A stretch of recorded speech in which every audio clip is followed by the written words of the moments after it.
So that means it shows if the member intends, he can complete it in time. This is the best example. So far I have heard him 3 times. Every time he was trying to confine himself to the time. Professor, normally professors, I don't.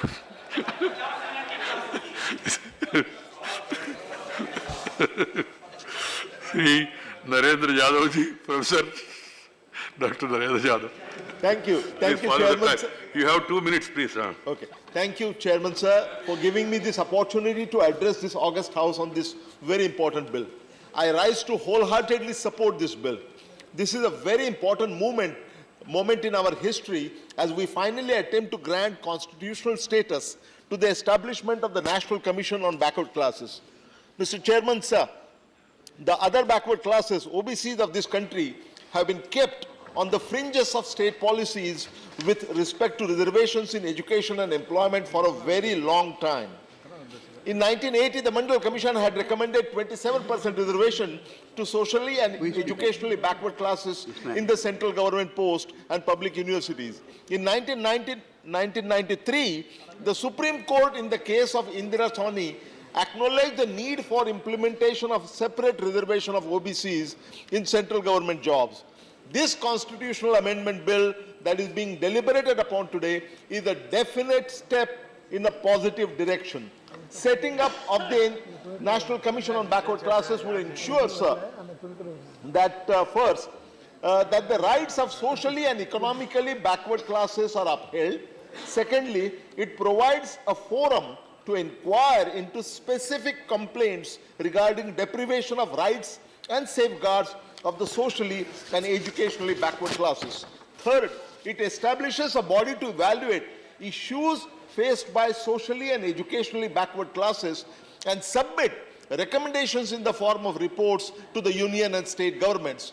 These reports would be instrumental in formulating more informed public policies for the protection, welfare and socio-economic development of the socially and educationally backward classes.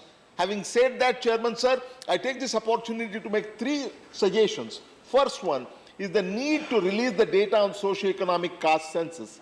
In 2011, the central government had conducted a socio-economic caste census. The findings of the study have still not been released in public domain.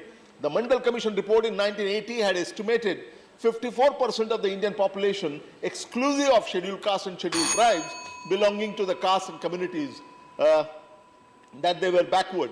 These statistics were drawn on the basis of 1931 census data, which the socio-economic caste census is based on, while the socio-economic and caste census is based on position in 2011.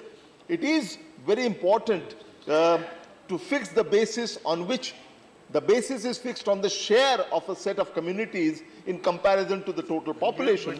It is therefore imperative to know the exact percentage of Indian people belonging to the OBC communities in 2018.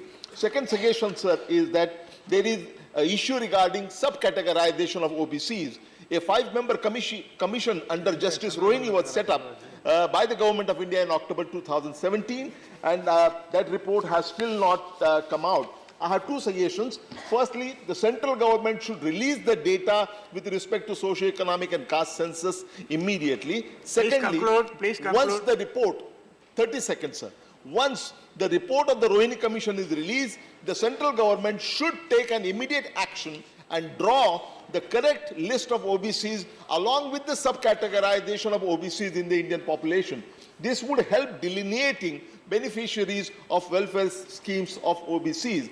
Third, final suggestion is that while framing the rules, care must be taken. We must ensure that there is at least 1 member from women and at least one member from an extremely backward subcategory within the ABCs for inclusion in the commission. Finally, sir, I will just quote, I'll take 10 seconds. I wish to quote the Mandal Commission report of 1980, which commenced, and I quote, "There is equality among equals. There is equality among equals. To equate unequals is to perpetuate inequality," unquote. Thank you very much, sir.